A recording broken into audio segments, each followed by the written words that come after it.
Andhra Pradesh assembly speaker చింతకాయల అయ్యన్న పాత్రుడు సభలో చాలామంది సీనియర్లలో ఆయన ఒకరు. అలాంటి నాయకుడు బహిరంగంగా మాట్లాడుతున్నప్పుడు చాలా బాధ్యతాయుతంగా వ్యవహరించాలి. ముఖ్యంగా స్పీకర్ చైర్లో ఆయన బాధ్యతలు నిర్వహిస్తున్నప్పుడు మరింత పద్ధతిగా సాగాలి. కానీ ఆయన నోటి దురుసుతనం, ఆయన నోటికొచ్చినట్టు మాట్లాడే వ్యవహారం చాలామందికి తెలుసు. తాజాగా ఆయన స్పీకర్ హోదాలో ఒక కార్యక్రమానికి హాజరైన సందర్భంగా మాట్లాడిన మాటలు ఒకసారి వినండి. ఆయన సొంత నియోజకవర్గం నర్సీపట్నంలో మెడికల్ కాలేజీ నిర్మాణం గురించి మాకవరపాలెం మండలంలో నిర్వహించిన కార్యక్రమంలో కొందరు ఆయన్ని ప్రశ్నించారు. ఆ ప్రశ్నించిన సందర్భంలో ఆయన అసహనం ఒకసారి గమనించండి. అది మెడికల్ కాలేజ్ ఉందా? అక్కడ జీవో ఉందా? మెడికల్ కాలేజ్ జీవో ఉందా? చెప్పయా పెద్దనా, చెప్పు. మెడికల్ లేకపోతే మెడికల్ కాలేజ్ తప్పమ్మా. మెడికల్ కాలేజ్ లేదండి, ఉట్టిదే ఆర్డరే లేదు. రమ్మని దమ్ముంటే ఎవడని రమ్మని మాట్లాడాను. మెడికల్ కాలేజ్ ఆర్డరే లేదు గవర్నమెంట్ లో. మా వాడు మెడికల్ కాలేజ్ తెచ్చి 5 ఆఫ్ చేసినట్టాడు. అది ఆర్డర్ రా బాబు, చూపించు. ఆర్డర్ ఉంటే చూపించి నేను ఖచ్చితంగా నేను ఏ అబద్ధాలండి, తప్పు కదా. విన్నారు కదా, అయ్యన్న పాత్రుడు అడుగుతున్నారు, జీవో ఏది? మెడికల్ కాలేజ్ ఏర్పాటు చేయబోతున్నట్టు జీవో ఎక్కడుంది? అది ఆయన అడుగుతున్న ప్రశ్న. ఇదిగో జీవో చూడండి, మీకు స్క్రీన్ మీద కనిపిస్తుంది.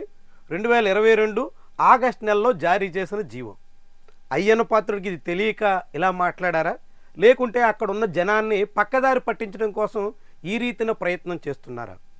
స్వయంగా ఆంధ్రప్రదేశ్ రాష్ట్ర ప్రభుత్వమే క్యాబినెట్ భేటీలో పీపీపీ విధానానికి శ్రీకారం చుడుతూ అధికారికంగా వెల్లడించింది. సమాచార పౌర సంబంధాల శాఖ మంత్రి పార్థసారథి సభావేదికగానే చెప్పుకొచ్చారు. ఆ తర్వాత ముఖ్యమంత్రి కూడా చెప్పారు, 17 ప్రభుత్వ మెడికల్ కాలేజీల నిర్మాణానికి పూనుకున్నారు.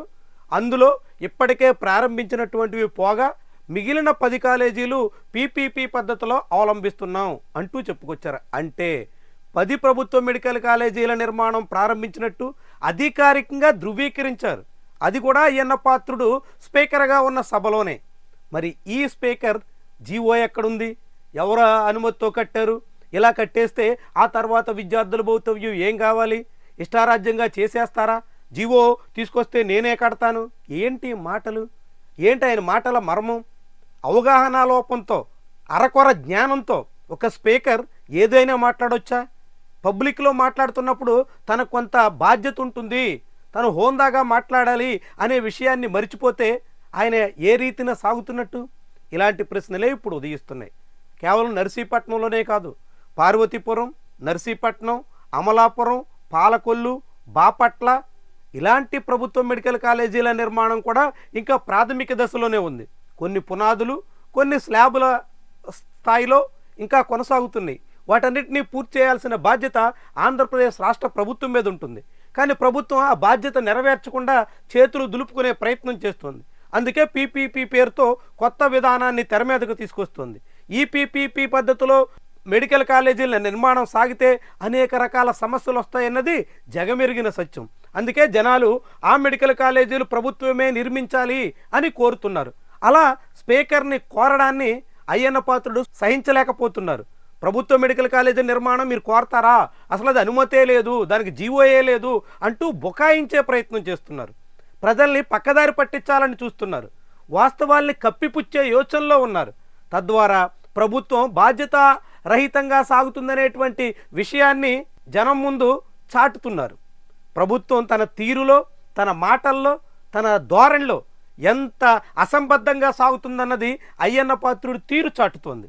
ఒక స్పీకర్ హోదాలో ఉన్నటువంటి ఒక నాయకుడు ఈ రీతిన యథేచ్ఛగా ఏదైనా మాట్లాడతాను, బహిరంగ సభల్లో ఎంతైనా చెప్పేస్తాను అన్న చందాన సాగుతున్నటువంటి వైను అత్యంత విస్మయకరం. అయ్యన్న పాత్రులు లాంటి వాళ్ళు తమ తీరు మార్చుకోవాల్సినటువంటి అవసరాన్ని చాటుతున్నటువంటి విషయం. భవిష్యత్తులో బాధ్యతగా మెలగాల్సిన అవసరం ఉంటుందని చాటుతున్నటువంటి అంశం. ఇకనైనా ఆయన ఏదైనా సభలో కానీ ఎక్కడైనా మాట్లాడుతున్నప్పుడు ఎంత హోందాగా సాగాలి, ఎంత పద్ధతిగా ఉండాలి, ఎంత విషయ పరిజ్ఞానంతో వ్యవహరించాలి అన్నది మరోసారి ఈ అంశం మన ముందుకు తీసుకొస్తోంది.